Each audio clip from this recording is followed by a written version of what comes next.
माध्यम से cyber crime का जो नवीनतम रूप है डिजिटल अरेस्ट, इसके बारे में मैं जागरूक करने का प्रयास कर रहा हूँ, क्योंकि बहुत ही नया कंसेप्ट है। अभी बहुत कम लोग शिकार हुए हैं, लेकिन आने वाला जो समय हमको दिखाई दे रहा है, मुझे जो अनुभव हो रहा है, डिजिटल अरेस्ट अभी होने वाला है। इसके जो फ्रॉडर हैं, साइबर क्रिमिनल्स हैं, वो इस तकनीक को ज़्यादा इस्तेमाल कर रहे हैं। 2 मिनट इस पर मैं प्रकाश डालूंगा, उसके बाद मैं प्रधानाचार्य महोदय से आग्रह करूंगा कि अपने शब्दों में हम लोगों का, इन बच्चों का हौसला बढ़ाने का कष्ट करेंगे। तो पहले मैं 2 मिनट, ये जो बैनर है आपका, ये कार्यक्रम मैं विगत 3 वर्षों से चला रहा हूँ। जिस जिले में मैं थाना प्रभारी के पद पर रहा, चाहे सिद्धार्थनगर, संत कबीर नगर और बस्ती में, इस कार्यक्रम को तो मैं 3 सालों से लगभग 1 लाख से अधिक छात्रों को मैं अब तक साइबर क्राइम के बारे में बता चुका हूँ, जागरूक कर चुका हूँ। अब ये मेरा विगत अभी 3 महीने से जो डिजिटल अरेस्ट का कंसेप्ट चल रहा है, जो यूपी में अभी नया 2 महीने 3 महीने से इसके केसेस सुनने को मिल रहे हैं, इस साइबर क्राइम का नवीनतम रूप है, इसके बारे में बताऊंगा।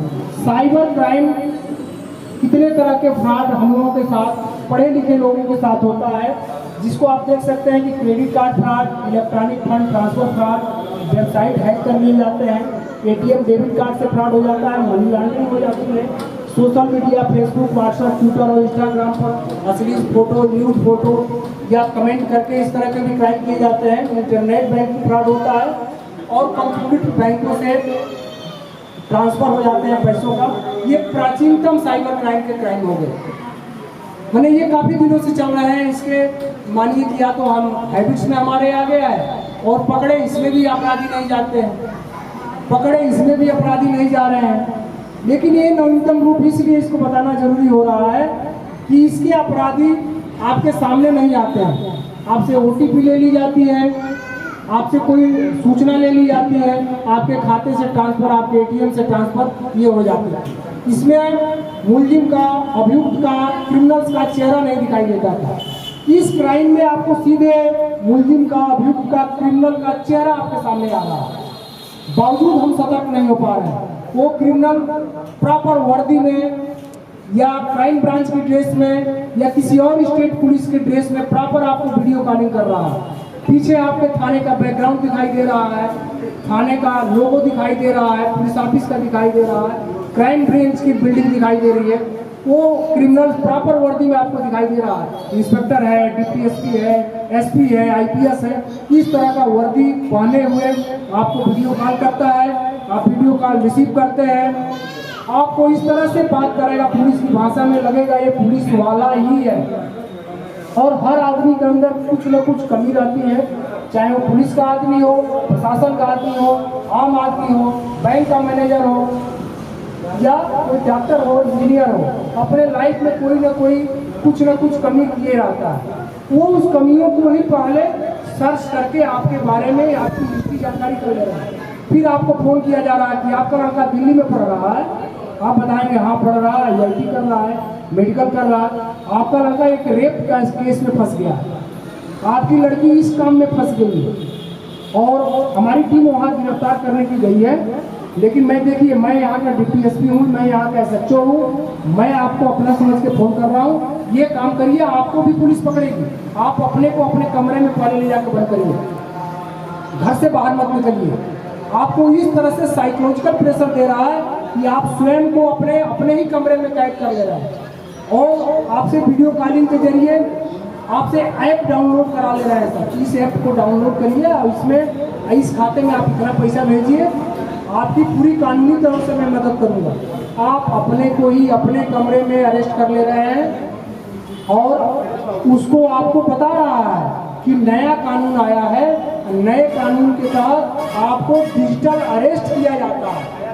वो इंस्पेक्टर, वो DPSP, वो IPS आपको प्रॉपर वर्दी में बोल रहा है कि आपको नए कानून के तहत हमने डिजिटल अरेस्ट कर दिया और आप अरेस्ट हो गए, आप कमरा छोड़ के मत जाइएगा, नहीं तो बाहर फिर हम पकड़ेंगे तो आपको बड़े बड़े जेल भेज देंगे। आदमी भयभीत हो जा रहा है और अपने को कमरे में बंद करके वो जितना डिमांड फिर कर रहा है उतना डिमांड का पैसा वो देना शुरू कर रहा है। बाद में पता चल रहा है कि वो पुलिस वाला नहीं है, कोई और है। तो ये साइबर क्राइम का ये नया फॉर्म है, डिजिटल अरेस्ट। इसको आपको समझना है, किसी भी अनजान व्यक्ति का वीडियो कॉल रिसीव नहीं करना है। अगर बार बार वीडियो कॉलिंग आ रहा है, जो नंबर आपके मोबाइल में सेव नहीं है, तो आपको करना है कि नंबर को ब्लॉक कर देना है। फिर किसी दूसरे नंबर से वीडियो कॉल करता है, उसको भी ब्लॉक कर देना है।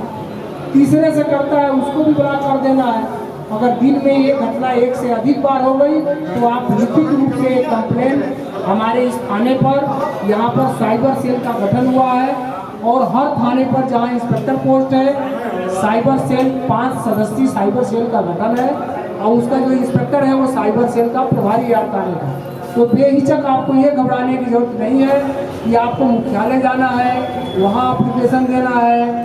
आपको अपने थाने पर ही आइए, साइबर रिलेटेड कोई अपराध हो रहा है, हमको आप एक एप्लीकेशन दे दीजिए, बाकी हमारी जिम्मेदारी उसके बाद हो जाएगी कि हमको क्या करना है। तो ये नया रूप है। इसके बचाव के 3 उपाय हैं। अनजान नंबरों से आई वीडियो कॉल से आप बिल्कुल बात ना करें, ब्लॉक कर दें उसको। अपने फोन, लैपटॉप, डेस्कटॉप के पासवर्ड और सॉफ्टवेयर अपडेट करते रहे। मान लीजिए 2 साल से वही पासवर्ड चला रहा है, आपका मित्र, आपका दोस्त, आपके साथी कोई पासवर्ड देख लिया तो वहाँ से फ्रॉड हो सकता है, उस पासवर्ड को बदल दें आप। तीसरा, अगर मान लीजिए आपके साथ क्राइम हो भी गया, पैसे संबंधी अगर क्राइम हो गया, आपके खाते से पैसा कट गया, तो कोशिश करिए विदिन 3 आवर्स 1930 पर कॉल करके अपना डिटेल बता दीजिए। जैसे 112 कॉल करते हैं वैसे 1930 कॉल करेंगे। जब आप कॉल करेंगे आपसे पूछा जाएगा यूपी से, उत्तराखंड से, आप यूपी बताएंगे। यूपी बताने के बाद हिंदी इंग्लिश पूछा जाएगा, हिंदी इंग्लिश का ऑप्शन दीजिए। हिंदी बोलना है तो हिंदी से आपको हिंदी भाषा में वहाँ से बात होगी। मिनिस्ट्री ऑफ होम अफेयर्स की तरफ से ये नंबर 1930 विगत 3 सालों से जारी हो गया है और 3 साल से काम कर रहा है, लेकिन अभी आम जनता में इसका प्रचार नहीं हो पाया। अगर आप मान लीजिए आपके साथ फ्रॉड हो रहा है, 1930 नहीं दिमाग में आ रहा है, तो आपको 112 पर कॉल करना है। आपको बताना है कि हमको 1930 से कनेक्ट करिए, तो 112 की जिम्मेदारी होगी कि आपको 1930 से कनेक्ट करा देगा वो, तभी आपकी सूचना पहुंच जाएगी। आपको इंफॉर्मेशन देना है साइबर क्राइम होने पर, ठीक है। तो ये नया कंसेप्ट है, इसमें स्वयं भी जागरूक होइए।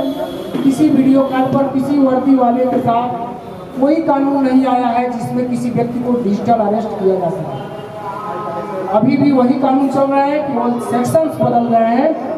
फिजिकली अरेस्ट ही करना है, डिजिटल अरेस्ट का कोई कंसेप्ट नहीं चल रहा है। अपराधी इसका लाभ लेकर और साइबर जो क्रिमिनल्स हैं, पढ़े लिखे लोगों को ही ठगी कर रहे हैं। तो यही चीज़ बताना था। अब मैं प्रधानाचार्य महोदय से आग्रह करूँगा कि हम लोगों के मार्गदर्शन के लिए 2 शब्द कहें। बहुत बहुत धन्यवाद।